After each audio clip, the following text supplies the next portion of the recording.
Vous avez aussi la responsabilité de nous dire, cette affaire d'élection, vous nous parlez élection, élection, élection. Mais nous qui sommes dans la diaspora, là, et qui avons acquis des nationalités étrangères, on ne veut pas nous redonner nos papiers camerounais. Paul Biya m'a refusé mon passeport. Il a refusé de renouveler ma carte d'identité. Je vote dans cette élection, moi. Nous sommes des millions qui sommes exclus de l'élection. En quoi voulez-vous que l'élection concerne des millions de Camerounais de la diaspora qui en sont exclus? Quand on s'en va demander dans les ambassades, renouvelez-nous nos passeports, on refuse. Renouvelez-nous nos pièces d'identité, on refuse. Vous venez nous parler, inscrivez-vous dans les listes électorales. Vous ne savez pas que Paul Biya ne veut pas que des millions de Camerounais qui ont acquis des nationalités de pays étrangers participent à l'élection au Cameroun? Il a mis en place, Ahidjo a mis en place en 68 une loi incroyable.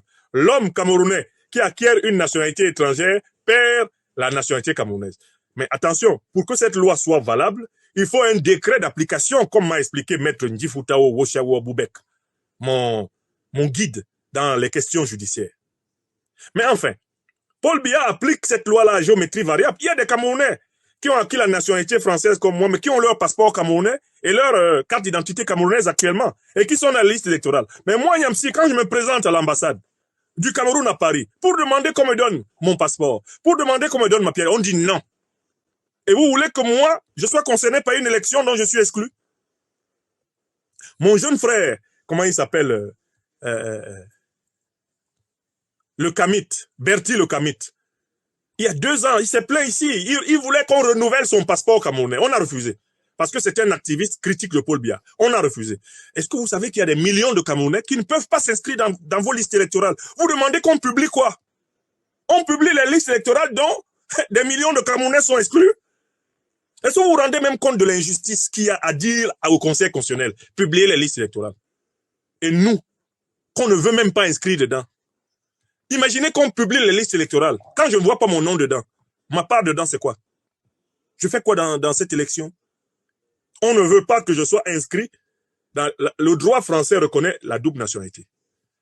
Le droit camerounais dit, tu perds ta nationalité, toi homme. Mais si tu es une femme, tu peux avoir 20 nationalités.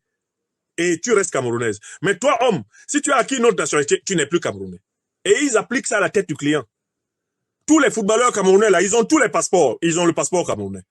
Nous, parce qu'on est opposants. Nous, parce qu'on est résistants. Nous, parce qu'on est activistes. Parce qu'on est intellectuels. Non, on ne veut pas. Vous voulez qu'on participe à cette élection comment?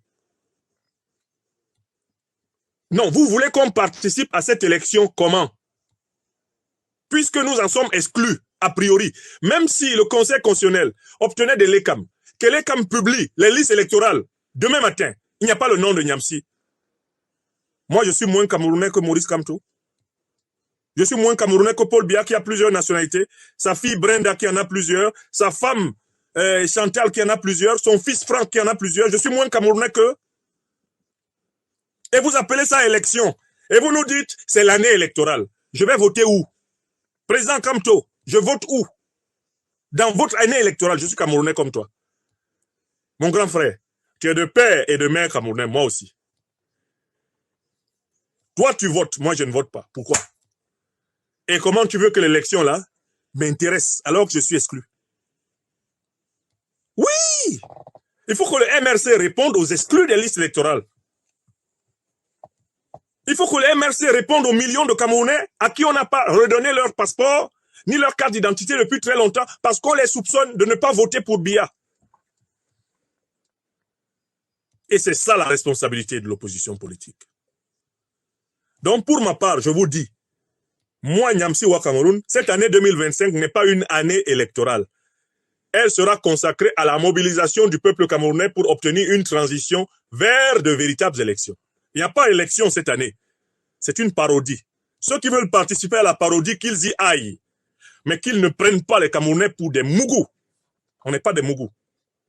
On a déjà du temps.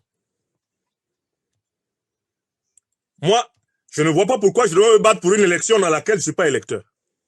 Je suis électeur dedans. Ah ben, les Camerounais, la diaspora, nous qui sommes exclus des listes là, on est électeur dedans. On doit donc lutter pour une élection où on n'est pas électeur. Ça suffit. Ça fait trop quand même. Moi, j'ai voté en 1992. J'avais 20 ans. J'ai voté. J'ai voté ni John Frundi. Si j'avais ma carte d'électeur en 2018, j'aurais voté Maurice Kamto. J'aurais voté Maurice Kamto. Mais on est en 2025 et je ne vais pas continuer à prôner des solutions qui n'aboutissent à rien. Je ne suis pas électeur. Dans la stratégie de Paul Biya, nous sommes des millions à être exclus de l'électorat. Nous sommes des millions à être exclus de l'électorat. Et vous nous dites que c'est une année électorale. Astafroullah. Bah alors Pékin. Où est l'année électorale? Là où je ne suis pas électeur. Même si le Conseil constitutionnel avait obtenu de l'ECAM qu'il publie la liste électorale, je ne suis pas dedans. Et je ne suis pas seul. Nous sommes des millions exclus. Ça veut dire que même si un candidat de l'opposition était élu président de la République dans ces conditions, il souffrirait d'illégitimité. Il y a 3 à 4 millions de Camerounais de l'étranger, dont la majorité sont exclus des listes électorales. Comment il va dire qu'il est le président de ces Camerounais qui n'ont pas eu le droit de voter? Voilà pourquoi nous devons nous battre pour mettre fin à ce régime. La seule solution, c'est la mobilisation populaire pour mettre fin au régime. Et si vous dites que la mobilisation populaire aura lieu après la mascarade électorale, les Camerounais seront fatigués. Il faut commencer la mobilisation populaire maintenant. Savez-vous les choses que vous reprochez au président Biya sur du point de vue de la gouvernance? Oui. Le problème n'est pas un individu. Je pense qu'on parle trop, on focalise trop sur un individu et que si effectivement on soustrayait cet individu aujourd'hui, on n'est pas sûr d'avoir un système meilleur. Le problème, c'est l'ensemble du système tel qu'il fonctionne.